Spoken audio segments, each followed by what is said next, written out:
everybody. Stella Boem here, and thank you for joining me for my very first book and deck review over January's selections. To remind you, for the selections that I chose for my tarot, I chose the Light Seer Tarot by Hay House, published through Hay House.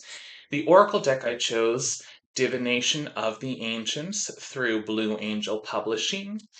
The leadership or self improvement book that I read, Simon Sinek's Start with Why. And then, of course, my tarot book, Rachel Pollack's 78 Degrees of Wisdom. So I'm going to do this as a one take. There's going to be no editing except for the intro screen and the exit screen. But this is just a quick one take for me. We'll start from the top and work our way down. I'm actually got my pad here to remind myself what I did for my reading. But if you'll remember, I did a reading for the books themselves on what I will learn. So I wanted to see if what I learned and what came up for me was indeed what my tarot cards predicted. So let's move the cards out of the way here. So we're going to start with the books first. We're going to start with why. Start with why. Start with a book. Hey, how cool is that?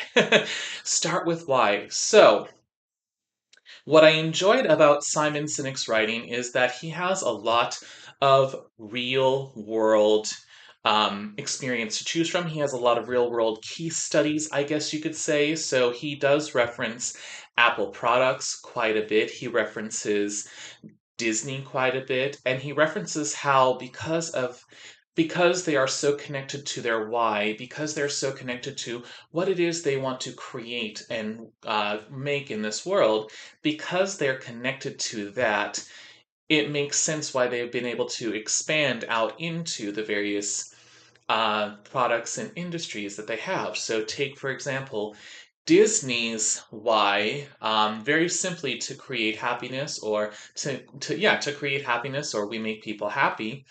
You can see how, because Disney had that vision of I'm here to make people happy, and how it came about and was inspired into his Imagineers. It makes sense that after getting into the entertainment industry with fully animated or animated feature length films, Snow White and all of that, it then went into the amusement parks and the theme parks around the world. Disneyland, Walt Disney World here in Florida, Shanghai, Hong Kong, Paris, Tokyo, and how that began to feed into the why of making people happy.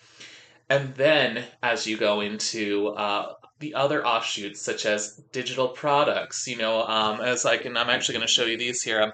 I'm admitting something here, but you'll notice too that that also goes into things like the Lorcana games, another way that they make people happy, and how when you see the Disney products, it makes sense that they would create what they've created, from the cruise line to the entertainment to the music to the games to the destinations and theme parks. So Simon Sinek, I think the most profound thing that really hit me about Simon Sinek's is that he talks about start with your why, move to your how, then go to the what. That will help inform the what. Most people start with what, then how, then why. So I started to undertake a lot of this for myself, getting in touch to what my why is with tarot, with my business, and realizing that my why goes well beyond being an entrepreneur, being a writer, being a reader, all of that. But my why for joining into the tarot is to create a tarot curated lifestyle. So what does that mean? Well, becoming a tarot curated lifestyle entrepreneur and coach allows me to expand people into tarot is not just about predicting, not just about coaching, but it can help inform retreats and all of that. So, doing that internal work for myself has allowed me to actually figure out what it is that I want to do, what it is that I really want, and also what it is that I am all about. So, again, the subtitle to this is How Great Leaders Inspire Everyone to Take Action. It is not a quick read, mind you, but it is a very strong read on leadership. So Simon Sinek also creates a distinction between there are people who are why people, there are the leaders who are the why people, there are people that are how people, there are people that are what people, and that you really need all of them to be successful. So when I pulled my cards for Start with Why, I pulled the Emperor, the Two of Cups, and the Four of Swords. So how do those fit into Start with Why? As I got into reading the book and starting with the why, the Emperor told me I wanted to take this and run with it. I wanted to grab the reins, drive, make things happen, but still dove into the what and the how, not the why. Whys tend to be a lot more calm and a lot more subtle than the what's and the hows. So I actually wanted to jump right into the driver's seat and get the work done, which is very indicative of the Emperor. But then Two of Cups and Four of Swords. So the Two of Cups, Two of Cups tells me that that was something that was worth sharing, but also the Four of Swords that this needed further reflection, this needed further incubation. So, do I recommend the book? Absolutely. I recommend it if you are big on leadership, if you are a big uh, proponent of learning leadership, recommend it for people who are getting into tarot but trying to define why they want to be a tarot reader. Now, you'll notice I didn't say what kind of readings or how you would create clientele from it, but this I think is very important, especially for the tarot entrepreneur and the tarot reader looking to take this into a business venture, looking to make this into a business. Start with your why of why you want to deliver readings to the world, which then informs the how and informs the what. So, Start with Why by Simon Sinek. I give it about an 8 out of 10. So very, very well written, very, very well done without being boring, without being a little more stodgy, without being a manual of how to be a leader. Now, let's go to this big mamma jamma right here. Rachel Pollack's 78 Degrees of Wisdom. Now, this is often touted to be the tome to start with tarot. I can say yes and no to that. If you are the type that you are studious, you love to sit down and read and dive into it, because this is quite a lengthy text. It's over 300, around 350 pages of just solid text. And what I enjoy about Pollack's writing is it is very deep and it is very philosophical. So Rachel is not afraid to dive in deep. She's not afraid to dive into the cards. She's not afraid to dive into the detail of the card and give you all of that wonderful wisdom that is there and available for you. This is not her only book. She's also written another book called Forged Through the Journey of Souls, which I mentioned in the beginning of the month. And I said it before, I will continue to say it. This is a roll your sleeves up type of a book, because I'm just going to open this up here to a page. So I just happened to open to the Wheel of Fortune. Whoops, Wheel of Fortune here. I think that's really appropriate because this is a Wheel of Fortune year. At the time of recording this is a Wheel of Fortune year. It's 2026, which is, number 10 here. But you'll notice we have the Wheel of Fortune here, and it starts on page 83, and she writes about the Wheel of Fortune all the way to page 90 when we get into Justice. So that's 7 pretty good sized pages of information about history, mythology, about literature, about she really does dive deep into this. Let me give you a real quick I'm just going to give you a real quick read here. I'll just open it up to the Wheel of Fortune again here. Oh no, I lost my place. Give me 1 second here to find the Wheel of Fortune. Here we go. So, the Wheel of Fortune. Like certain other trump cards, most notably Death, the Wheel of Fortune derives from a medieval homily. The church considered pride the greatest of sins, for in pride you set yourself before Christ. One lesson against pride was the idea of a great king falling from power.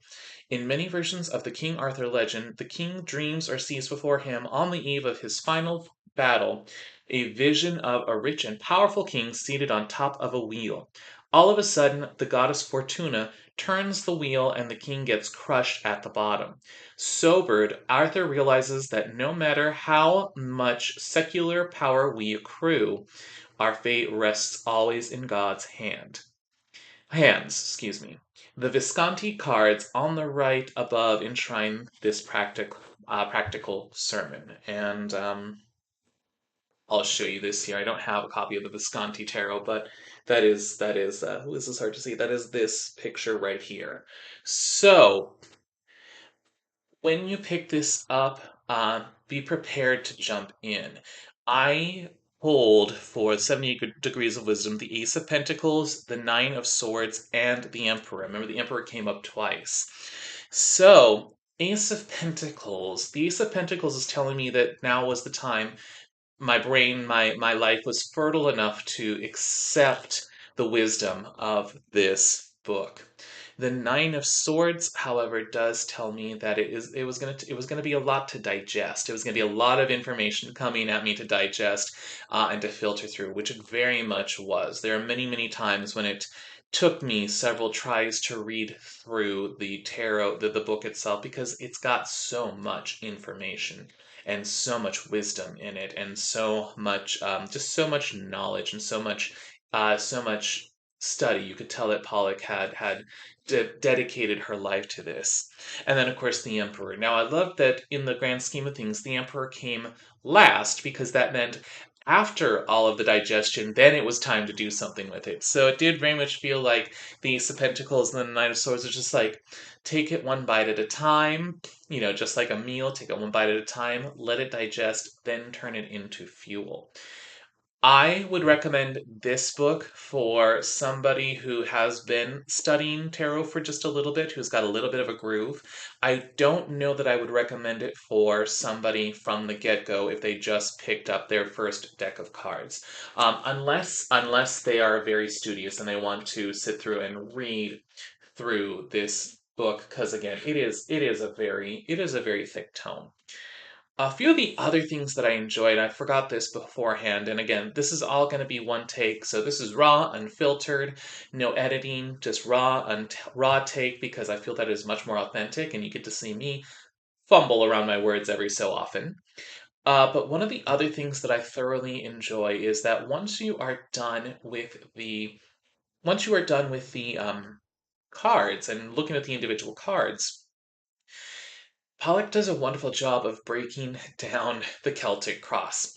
I will fully acknowledge the Celtic cross is not my favorite tarot spread to use, and I think it's just because when I was first learning the tarot, every single little white book came with the Celtic cross, and it was hard enough to learn the meanings of the words, or excuse me, meaning of the cards while also at the same time trying to fit them into what it means or fit them into that position, meaning past, present, future, influences, all of that. So her breaking down of the Celtic cross piece by piece, again in those nice small digestible little bits, has me actually reconsidering using the Celtic cross and working with the Celtic cross a lot more. Another wonderful thing that I like about her that gave me pause to think is she does make an incredible case for using reversals. I do not read reversals. I mentioned that many times. I do not read reversals. However, she makes a great case for it in that it doesn't just add opposite meanings, it adds nuance. And I think that's what I love about her approach to reading is it's bold, it's audacious, but it also has nuance to it. I will talk a little bit more about the audacious when I review the Walk Through the Forest of Souls, her other book. But she does make an incredible reasoning for using reversals, which again I'm actually going to take a quick moment to see if I can find it because it was so good. Which again, I'm going to start reconsidering using reversals in my own practice, and it's not in here. It's not in the not in the table of contents or the in the not the bibliography. What is it called? Index. That's what I'm trying to say.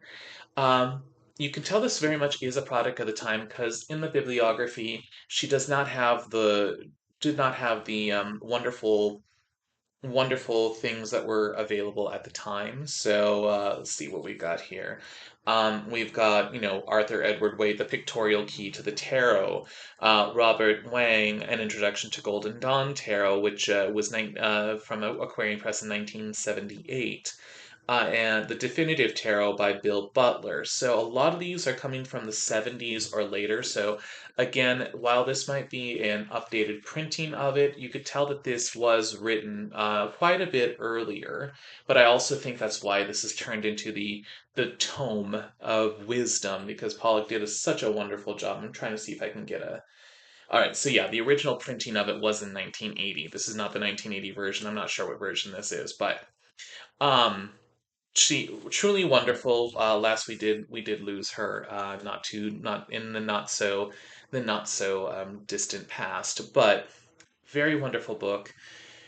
Again, I recommend it to people. I would recommend this book to people who've got just a little bit of the tarot under their belt, uh, who have already started to get a sense of how their readings work as tarot readers, but also have a little bit of a baseline knowledge. So I don't know that I would recommend this for a beginner who is just starting to read.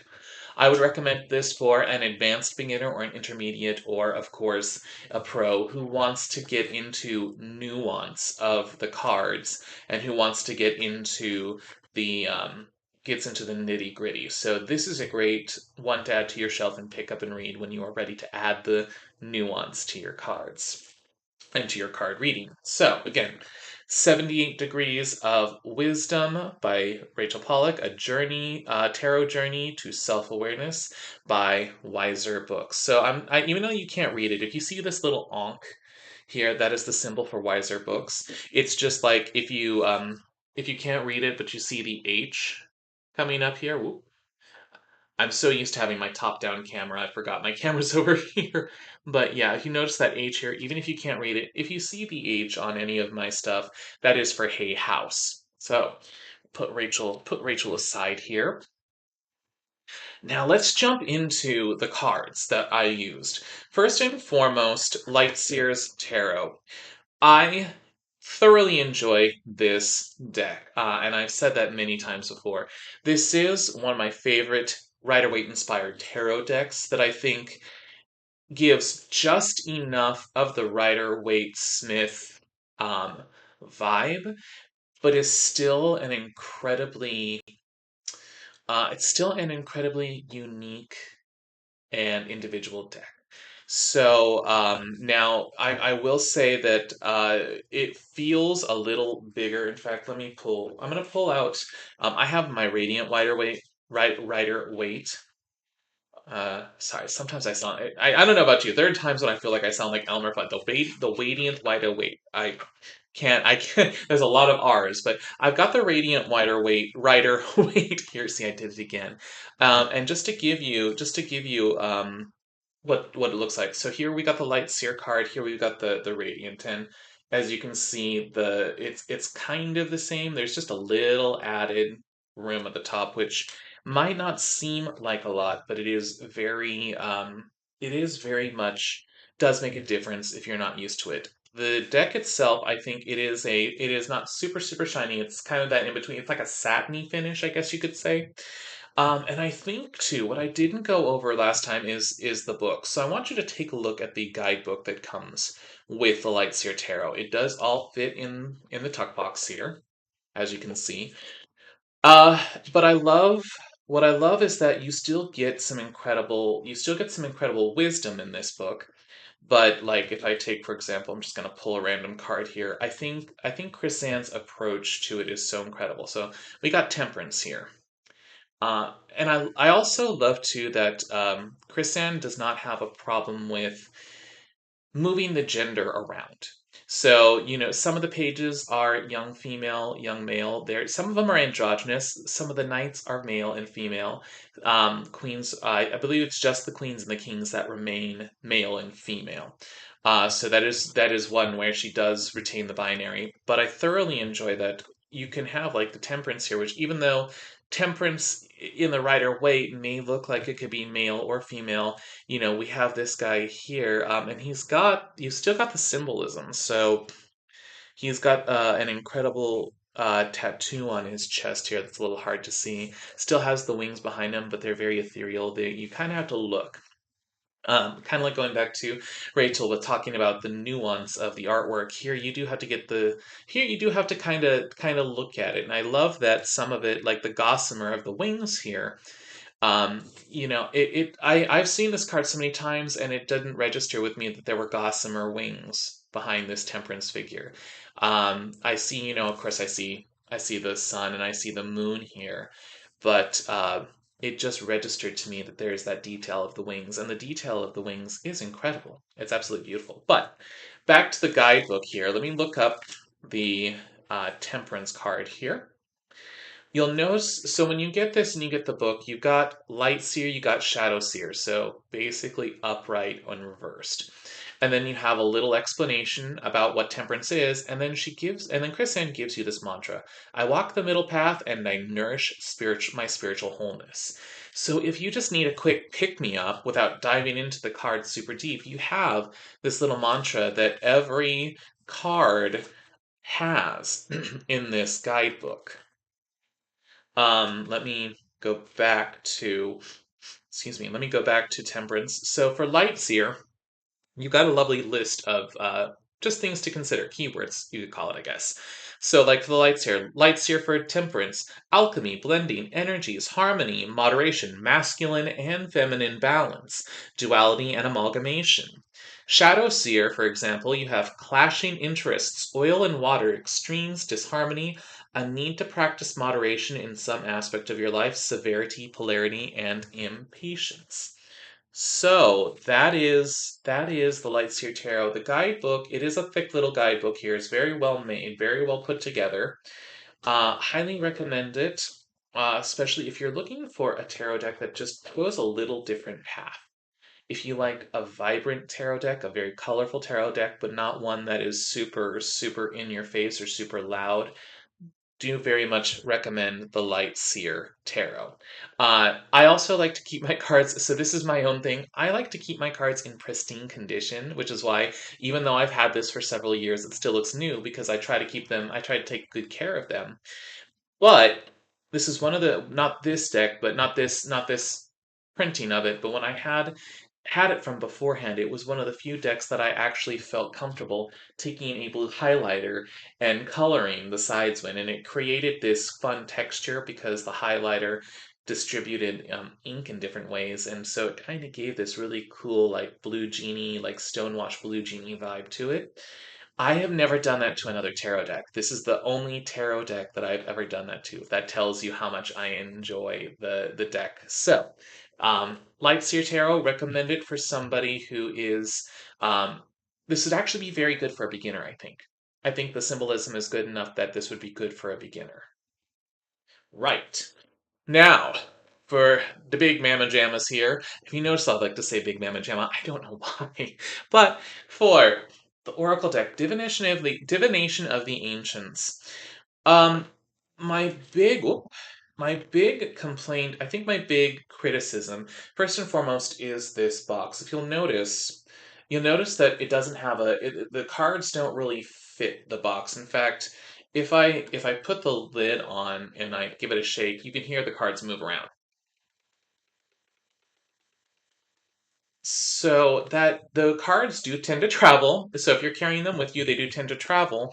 Um, I think the guidebook in this, not quite as thick, but the guidebook in this is very, very smart and very, very well written. What I like about this is that with this specific one, you have several sections course, you have your little introduction. They give you the how-to single card, all of that single card, three card spreads, and all of that. But then you also have four separate sections that talk about the form of divination that is presented. Again, just to give you a real quick catch up, this is an oracle deck where the style of divination is what gives you the oracle, not the divination itself. So if you didn't see my first video, go back and watch it. But I'm going to say, for example, dreams incubation. So for many people, people believe that you can divine through dreams. We also have runes in here, which is perception. We have it's kind of cool because they also have other things, like some things that are fairly common, so like dowsing rod, seeker, fortune cookies. Yeah, fortune cookies, dice, but other superstitions, I guess you could say too. So like wishbone, geomancy, which is divining through patterns of shapes, and here we go, good one here, palmistry. Now, this again is a very big deck. So I think another criticism I have, and I don't think that this is specific to this deck. I know it feels like many of the Oracle cards from Blue Angel have several things in common. First off, they are very good size. So if you have problems with shuffling, like riffle shuffling or bridge shuffling, this is very good. I mean, I can barely shuffle this, but I overhand shuffle these all the time. The other thing is that you'll notice how shiny this surface is. Now, the problem with super shiny cards I have come to find in my experience is that because they're so shiny, they're actually not slick. They create a little bit of a static something or other and they get sticky. So this can be kind of difficult if you're trying to pull just one card out or if you're wanting to spread the cards out on it. So be aware that when you get this, you're getting a super shiny deck that is not slippery shiny, it is sticky shiny. Um, Back to the guidebook though. Let's go back to the guidebook here. I'm just going to pull the top one here. We've got Shooting Star, which is confirmation. I'm going to go into the guidebook and I'm going to tell you what it says about Shooting Star. Excuse me here. Forgive me for we've had really cold weather down here in the south, so forgive me. I'm a little sniffly.